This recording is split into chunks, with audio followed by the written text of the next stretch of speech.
प्रणाम। मेरा नाम इंद्रलाल ठाकुर। मैं नेपाल देश के सुनसरी जिला का नागरिक हूँ।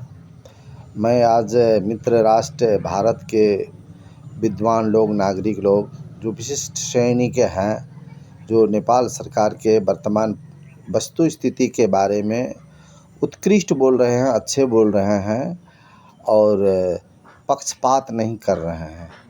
भारत का भूमि भी पुण्य भूमि है, भगवान का अवतार हुआ है, राम कृष्ण का अवतरित भूमि है, राम भूमि है। इसीलिए कुछ लोग धूर्तें करे, पाप करे, लेकिन वहाँ धर्मज्ञ भी वही है।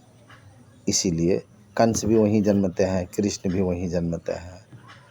तो इसीलिए मैं संपूर्ण भारतवासी को मैं कह रहा हूँ कि नेपाल भारत का संबंध वैदिक काल से सौहार्दपूर्ण वातावरण में चलते रहा है। अब अभी देखिए लिपुलेख, काला पानी, लिम्पियाधुरा, अभी उसके चलते चर्चा पे परिचर्चा चल रहा है।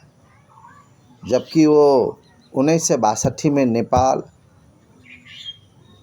बीच में है, उधर चाइना है, उधर इंडिया है।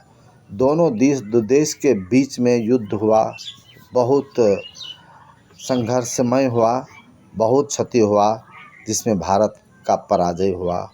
उस वक्त भारत का स्थिति बहुत दयनीय हुआ था। सैन्य हताहत हुआ, रसद पानी घट गया था, रहने ठहरने का जगह सेना का नहीं था, रसद पानी रखने का व्यवस्था नहीं था। इसीलिए बहुत संकट अवस्था में जाने के बाद उस वक्त भारत सरकार ने नेपाल के सरकार प्रमुख उस वक्त श्री 5 महाराज धिराज महेंद्र वीर विक्रम शाहदेव थे, उनसे अनुरोध किया, जो आप पड़ोसी है, मुझे शरण दीजिए कुछ दिन के लिए। भारत से युद्ध हुआ, मैं परास्त हो गया हूँ, इतना ज़्यादा सैनिक को रखने का जगह नहीं है, रसद पानी भी समाप्त हो गया, मुझे मदद कीजिए। तो नेपाल का सरकार प्रमुख पड़ोसी का जो धर्म होता है, अपना कर्तव्य निर्वाह करते हुए उनको वहाँ पर शरण दिया।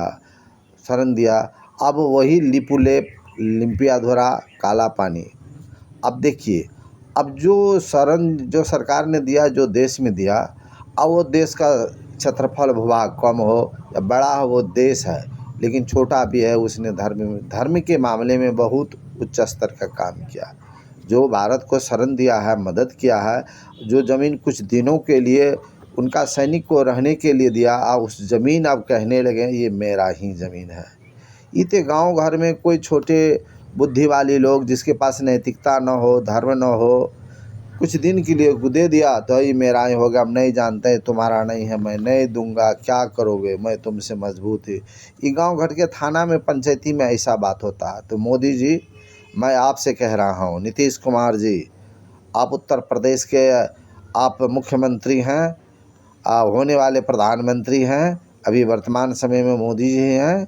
अब अनुरोध करता हूँ, आप लोग अयोध्या में राम मंदिर बनाने में अरबों को खर्चा किए, संपूर्ण लगाने किए, हिंदू मुस्लिम में से द्वंद्व आगे रहें, धार्मिक नेता बने। तो इसीलिए कृपा करके आप धर्मात्मा तब होंगे जब किसी का ज़मीन अपना कब्जा में लेके बेईमानी नहीं करके जिसका है उसी को लौटा देंगे, वह धर्म हुआ। राम मंदिर बनाने से धर्म नहीं होता है। इसीलिए धर्मशास्त्र आप बहुत ज़्यादा पढ़े हैं, पढ़ते भी हैं, बहुत बड़े पद में हैं। इसीलिए मेरा पुनः अनुरोध है कि इस सीमाना जहाँ था, सुगौली संधि में जो लिखा हुआ था, जहाँ तक आपका सीमाना था वहीं पर आप रहें, यही आपका नैतिक धर्म है। नहीं तो घी और वस्त्र, लाल वस्त्र पहनने से धर्मात्मा नहीं होता है।